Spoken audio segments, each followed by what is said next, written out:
नमस्कार दोस्तों, धर्म रहस्य चैनल पर आपका एक बार फिर से स्वागत है।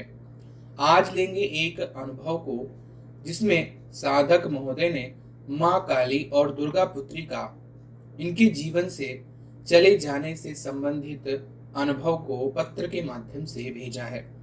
तो चलिए पढ़ते हैं इनके पत्र को और जानते हैं इस अनुभव के विषय में।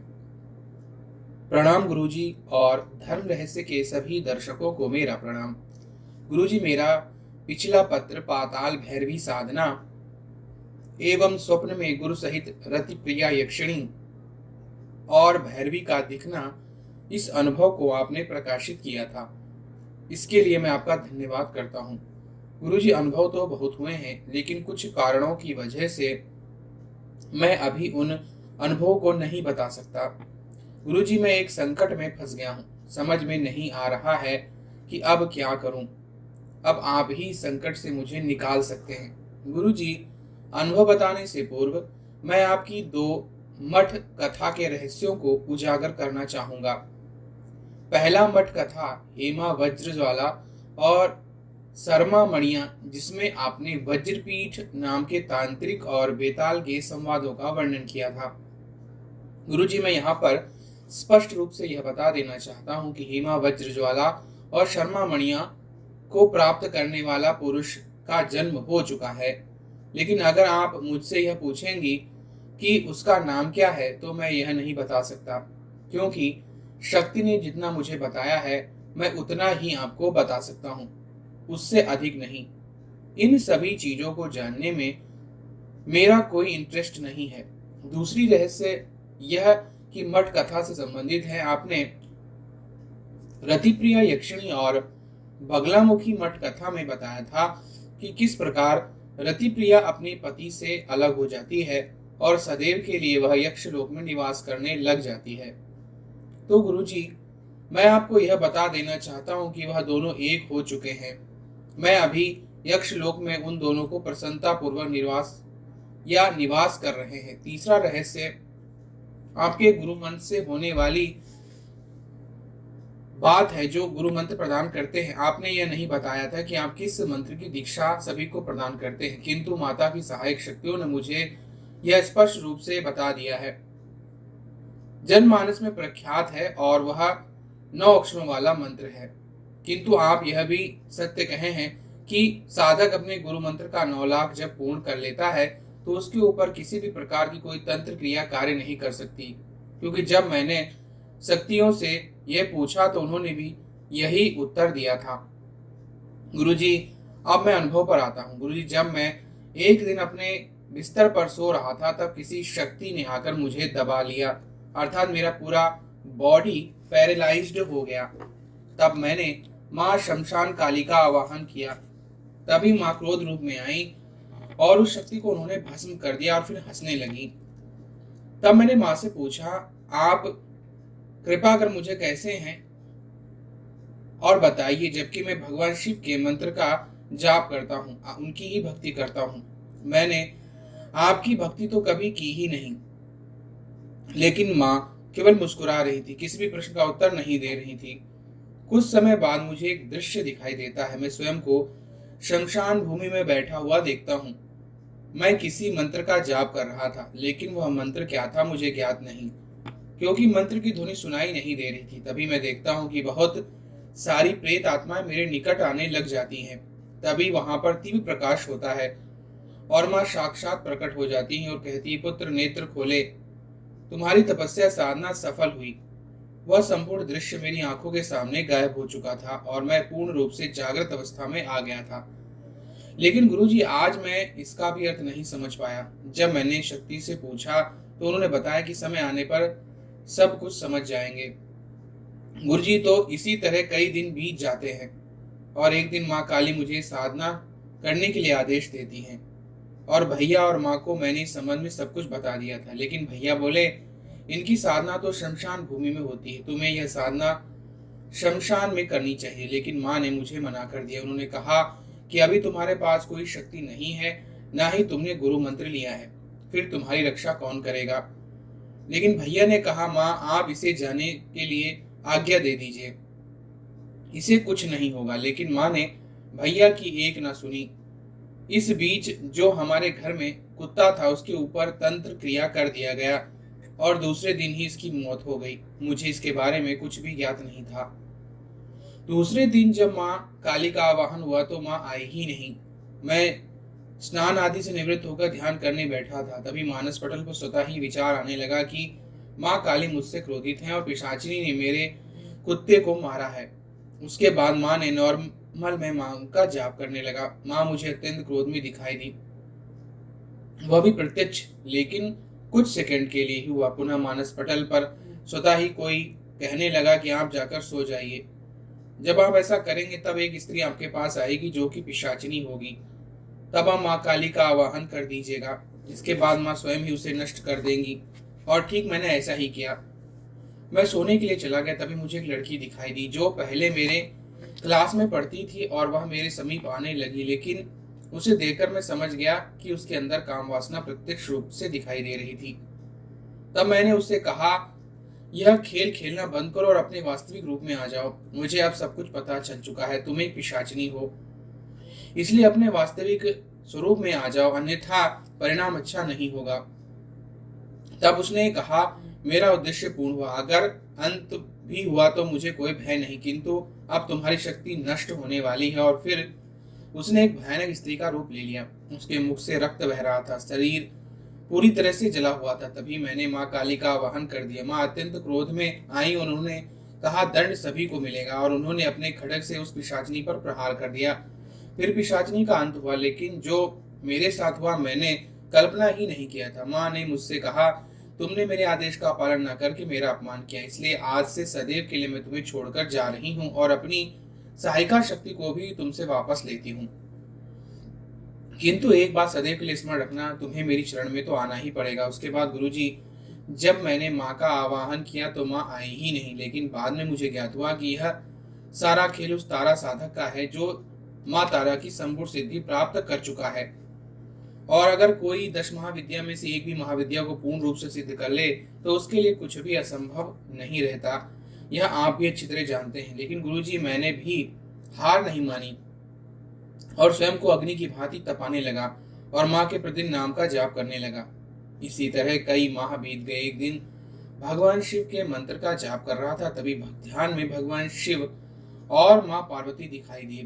भगवान शिव माता से कहने लगे कि देवी, उसे अपने अपराध का दंड मिल चुका है, उसे क्षमा कर दीजिए और महाकाली रूप में जाकर उसे दर्शन दीजिए। तब माता बोली, पुत्र मैं आ रही हूँ। तभी मेरे नेत्रों के समक्ष प्रकाश आने लगा। माँ बोली, पुत्र नेत्र खोलो। और इसके बाद मैंने नेत्र खोल दिए। माँ साक्षात रूप में मेरे समक्ष थी, किंतु मेरी शरीर की अग्नि की भांति शरीर जलने लगा। मैंने नेत्र बंद कर दिए। इसके बाद माँ अंतर ध्यान हो गई। इसके दूसरे दिन जब मैं सो रहा था तब एक ध्वनि सुनाई दी, पुत्र नेत्र खोलो, कब तक सोते रहोगे। मैंने नेत्र खोल दिए। एक बार फिर से माँ मेरे समक्ष प्रत्यक्ष थी। उन्होंने कहा, मुझे प्राप्त करना इतना सरल नहीं, अगर प्राप्त कर सकते हो तो प्राप्त कर लो। इसके बाद माँ फिर अंतर ध्यान हो गई। गुरुजी, इससे पहले भी आपको बता दूं कि भगवान शिव के भी प्रत्यक्ष रूप से दर्शन हो गए थे, लेकिन कुछ सेकंड के लिए। अब विभिन्न प्रकार के अनुभव होने लगे। कोई शक्ति बार बार ध्यान में आती और कहती, कब तक इसी प्रकार तपस्या करते रहोगे, हमारी साधना करो, हम तुम्हें सब कुछ प्रदान करेंगे। लेकिन जब यह ऐसा अधिक होने लगा तब मैंने भगवान शिव से निवेदन किया, यह जो शक्ति है आप इस पर प्रतिबंध लगाए। तब से वह शक्ति मुझे दिखना बंद हो गई। गुरुजी, इसके बाद मैंने अपने पूर्व जन्म की शक्ति का आवाहन किया, केवल यह देखने के लिए कि वास्तव में मैंने पूर्व जन्म में कोई साधना सिद्धि प्राप्त की भी थी या नहीं। तभी मुझे ध्यान में अप्सरा के दर्शन हुए। इसके बाद उन्होंने सब कुछ बताया। इसका अर्थ था कि पूर्व जन्म में मैं अप्सरा सिद्धि थी। इसी तरह कई दिन बीत जाते हैं। भगवान शिव के मंत्र जाप करते हुए 2 साल बीत चुके थे। स्वप्न में एक दिन भगवान विष्णु को देखता हूँ, वह शिवलिंग पर जल चढ़ा रहे थे। तब वह मुझसे कहने लगी कि तुम भी शिवलिंग पर जल से अभिषेक करो, आज भगवान शिव प्रत्यक्ष होकर तुम्हें वर प्रदान करेंगे। और जैसे ही मैंने शिवलिंग को जल से अभिषेक कराया तभी भगवान शिव प्रत्यक्ष हो गए और कहने लगे, मैं तुम्हारी भक्ति से प्रसन्न हूँ, इसके लिए वर मांगो। तभी कर्ण पटल में एक ध्वनि सुनाई दी, आप भगवान शिव से सिद्धि मांगिए। लेकिन मैंने उससे कहा, किंतु मैंने इनकी भक्ति सिद्धि का वरदान प्राप्त करने के लिए नहीं किया था। किंतु वह कहने लगी कि आपको सिद्धि मांगनी ही होगी। तब मैंने भगवान शिव से कहा, गुरुदेव, अगर आप मुझे प्रसन्न है तो रिद्धि प्रदान कीजिए। तब वह बोले, तथास्तु। मैं सोच में पड़ गया, मैं तो सिद्धि बोलने वाला था, किंतु मेरे मुख से स्वतः ही रिद्धि कैसे उच्चारण हो गया। गुरुजी, अब मैं आपको दुर्गा पुत्री के संबंध में बताऊंगा, जिनको मैं कर्णिका देवी भी कहता हूँ। उनका ज्ञान माता महाकाली ने मुझे प्रदान किया था, क्योंकि बार बार मस्तिष्क पर स्वतः ही दुर्गा पुत्री संबंधी विचार आते थे। इस संबंध में मैंने यूट्यूब, गूगल और बुक्स में भी जानकारी लेने की कोशिश की, लेकिन उनके संबंध में कहीं भी वर्णन नहीं मिला। माँ काली से निवेदन किया कि अब आप ही सहायता कीजिए। तभी स्वप्न में भैया को देखता हूँ। भैया बोले, हमारे एरिया में एक सिद्ध पुरुष आए हुए हैं, वह सब कुछ बता देते हैं, इसलिए हमें उनके पास जाना चाहिए। फिर हम दोनों उनके पास चले गए। मैंने देखा वहां पर बहुत सारे व्यक्ति उनके पास बैठे थे। तभी उन्होंने मुझे अपने पास बुलाया और कहा, तुम तो स्वयं सक्षम हो किसी भी रहस्य को जानने में। मैंने उनसे कहा, निश्चित ही, किंतु मुझे समझ में नहीं आ रहा है। बार बार मेरे मनस पटल पर दुर्गा पुत्री संबंधी विचार क्यों आते रहते हैं। मैंने इस शक्ति के बारे में बहुत रिसर्च किया, लेकिन इस संबंध में मुझे कहीं भी जानकारी प्राप्त नहीं हुई। तब उन्होंने अपना नेत्र बंद किया। कुछ समय बाद वह नेत्र खोलकर बोले, क्या तुमने कोई साधना की है। तब मैंने उनसे कहा, नहीं, मैंने कोई साधना नहीं की है, मैं तो बस भगवान शिव और माँ की भक्ति करता हूँ। तब वह कहने लगी, मेरी शक्ति बता रही है कि यह माँ महाकाली की शक्ति है, लेकिन यह कौन सी शक्ति है यह मेरी शक्ति भी नहीं बता पा रही, क्योंकि यह उच्च कोटि की शक्ति है। इस संबंध में अब तुम्हें स्वयं जानना होगा, किंतु मैं इतना अवश्य कह सकता हूँ कि तुम्हारे पास जो शक्ति है उसके दर्शन अवश्य करा सकता हूँ। इसके बाद तुम स्वयं उससे पूछ लेना। उन्होंने मेरे समक्ष दर्पण को लाकर रख दिया और कहने लगे, यह मंत्रों से सिद्ध किया हुआ दर्पण है। अब इस दर्पण का त्राटक करो और जो मंत्र तुम इतने सालों से जप रहे हो उसका भी जाप करो। तुम्हें विचित्र चीजें दिख सकती हैं, लेकिन तुम्हें डरना नहीं है। इसके बाद मैं दर्पण पर त्राटक करते हुए मंत्र जाप करने लगा। कुछ समय बाद विचित्र प्रकार के दृश्य दिखाई देने लगे। तभी दर्पण के समक्ष प्रकाश हुआ और एक सुंदर स्त्री मेरे समक्ष थी, किंतु स्थान बदल चुका था। मैं स्वयं को अपनी छत पर देखता हूँ। उस सुंदर युवती की आयु 18 से 19 वर्ष की होगी। लाल वस्त्र धारण की हुई, पूरा शरीर आभूषणों से लदा हुआ। उसके बाल कमर तक आ रहे थे। उसके शीश पर मुकुट था और उनका फेस पूरी तरह से ग्लो कर रहा था। गुरुजी, उनके सामने सारी अप्सराएं भी फेल हो जाती। वह मेरे समक्ष आकर उन्होंने मेरे हाथ अपने हाथ में लिया और कहने लगी, एक वचन दीजिए। मैं कहा, कैसा वचन। उन्होंने कहा, तब वचन दीजिए कि आप मेरी साधना करेंगे। मैंने उनसे कहा, ठीक है, लेकिन बिना भगवान शिव और माँ काली की परमिशन के बिना मैं कोई कार्य नहीं कर सकता। उन्होंने कहा, ठीक है, जब मैं आपको मेरी साधना की आज्ञा दे तब आप मेरी साधना कीजिएगा। तब मैंने उनसे कहा, ठीक है, यह किंतु देवी यह तो बताइए आप कौन है, आपका नाम क्या है। उन्होंने कहा, स्वयं प्रकाश कीजिए। और तब मैंने अपने नेत्र बंद किए और माँ काली से कहने लगा, माँ मार्गदर्शन कीजिए। तभी प्रकाश में से ध्वनि सुनाई दी, दुर्गा पुत्री, और मेरी निद्रा टूट गई। लेकिन तभी भैया आकर कहने लगे, यह दुर्गा पुत्री कौन है, तुमने अभी दुर्गा पुत्री शब्द बोला। मैंने उनसे कहा, जब इनके बारे में पूर्ण रूप से ज्ञात हो जाएगा तब मैं आकर स्वयं ही आपको बता दूंगा।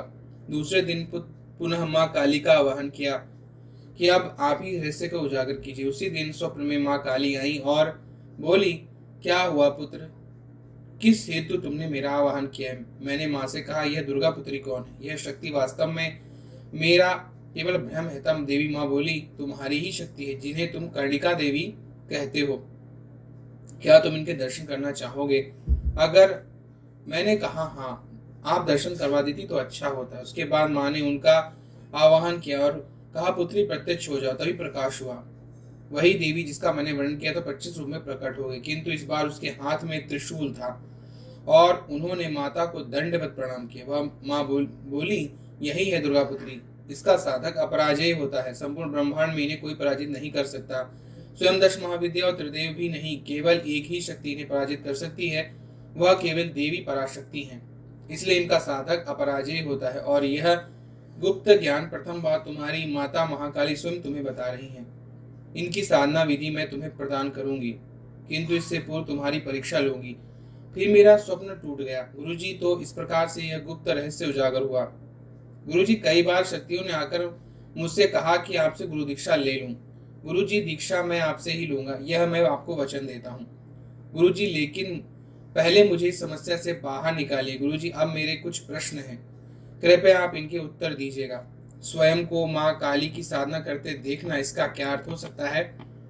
गुरुजी, पिछले कुछ दिनों में माँ काली और कर्णिका देखना कुछ पता नहीं चल रहा। स्वप्न में सिद्धि बंधन का संकेत मिला, इसका अर्थ क्या हो सकता है? माँ काली और कर्णिका देवी को पुनः कैसे प्राप्त करूं? मुझे ऐसा प्रतीत होता है कि माँ मुझसे अप्रसन्न है, कृपया मार्गदर्शन दीजिए, धन्यवाद गुरुजी। तो देखिए, पहला प्रश्न आपने यह पूछा है कि माँ काली की साधना करते हुए देखने का मतलब क्या है। देखिए, भगवान शिव और माता महाकाली में अंतर नहीं है, दोनों एक ही शक्ति है, केवल एक पुरुष रूप में दिखाई देता है और एक स्त्री रूप में दिखाई देती है। यह रहस्य पहले ही मैं स्पष्ट कर चुका हूं। इसलिए जो भगवान शिव के उपासक हैं वह माता महाकाली के भी उपासक हैं, और जो महाकाली के उपासक हैं वो महाकाल यानी भगवान शिव के भी उपासक हैं। भेद करके देखने में केवल स्त्री और पुरुष का भाव होता है, बाकी दोनों शक्ति एक ही है, क्योंकि एक स्वयं तप है और एक दूसरी उसकी तपस्या है। इसीलिए आपको माता काली के दर्शन होते हैं और भगवान शिव के पूजा के कारण ही माता काली का आशीर्वाद आपको पूरी तरह से प्राप्त है। जैसे भगवान विष्णु की साधना करने वाले को माता लक्ष्मी का प्राप्त हो जाता है, भगवान कृष्ण की साधना करने वाले को माता राधा का, और इसी तरह कोई भी शक्ति की स्त्री शक्ति उसकी साथ ही में विद्यमान रहती है। अगला प्रश्न हमने पूछा है कि माँ काली और कर्णिका का कुछ पता नहीं चल रहा है, स्वप्न में सिद्धि का बंधन का संकेत मिल गया है। तो असल में आपने कुछ ज्यादा ही जानने की कोशिश इस संबंध में की है, इसलिए ऐसा हो गया है। और जब तक गुरु से आपको मंत्र प्राप्त नहीं होगा तब तक बंधन बने ही रहते हैं, क्योंकि संसार में कोई भी रहस्य किसी माध्यम से आता है। जैसे अगर पृथ्वी नहीं होगी तो वायु नहीं बह सकती है, आप अगर अंतरिक्ष में वायु बहाने की कोशिश करेंगे तो वायु वहां नहीं बहेगी। इसीलिए कोई भी ऊर्जा या शक्ति को प्राप्त करने के लिए एक बीच का माध्यम होता है, और यही माध्यम गुरु को दिया गया है। तो जब तक गुरु से आपको वह एनर्जी लेने की क्षमता ईश्वर के माध्यम से नहीं आएगी, बीच में कोई माध्यम नहीं होगा, तो आपको सिद्धियां भी नहीं मिलेंगी। अब रही बात देवी कर्णिका को प्रसन्न करने की, तो माता काली के लिए तो आप उनकी कोई भी साधना करके उन्हें प्रसन्न कर सकते हैं, लेकिन क्योंकि माता काली की पुत्री के रूप में वहां वर्णन किया गया है, तो मैं आपको अस्पष्ट रूप में, लेकिन पूरी तरह स्पष्ट करके नहीं बता सकता हूं, लेकिन आप ये मान सकते हैं कि स्पष्ट रूप से वर्णन आया है श्री दुर्गा सप्तशती में कि अपराजिता देवी और माता त्रिपुर भैरवी जो हैं वही केवल और केवल अपराजय बनाती हैं संसार में, उन्हीं को वह पराजय शक्ति प्राप्त है। और जब दूसरा अध्याय पढ़ा जाता है तो उसमें स्पष्ट रूप से वर्णन आता है कि माता त्रिपुर भैरवी ही, जो दुर्गा सप्तशती में आपका वर्णन होगा, आप पढ़िएगा ध्यान में, तो ध्यान मंत्र में स्पष्ट रूप से वर्णन है माता त्रिपुर भैरवी का ही। और काली की जो पुत्री हैं उन्हें भी भैरवी ही कहा जाता है। भैरवी माता के बहुत सारे स्वरूप हैं और उनके बहुत सारे अंश और शक्तियां विद्यमान हैं, और साधनाएं अपग्रेड होती हैं। मैं पहले भी बता चुका हूं कि साधारण सी भैरवी भी त्रिपुर भैरवी के स्वरूप को धारण कर सकती है। तो यहाँ पर जो देवी आप जिनके वर्णन के बारे में बता रहे हैं वो भी भैरवी ही है, और वह माता काली की प्रत्यक्ष सिद्धि के रूप में प्रकट, उनकी पुत्री के रूप में आप जिन्हें वर्णन कर रहे हैं वह मौजूद है। आपने उनका नाम कर्णिका रखा है, उनका नाम कुछ भी रखा जा सकता है।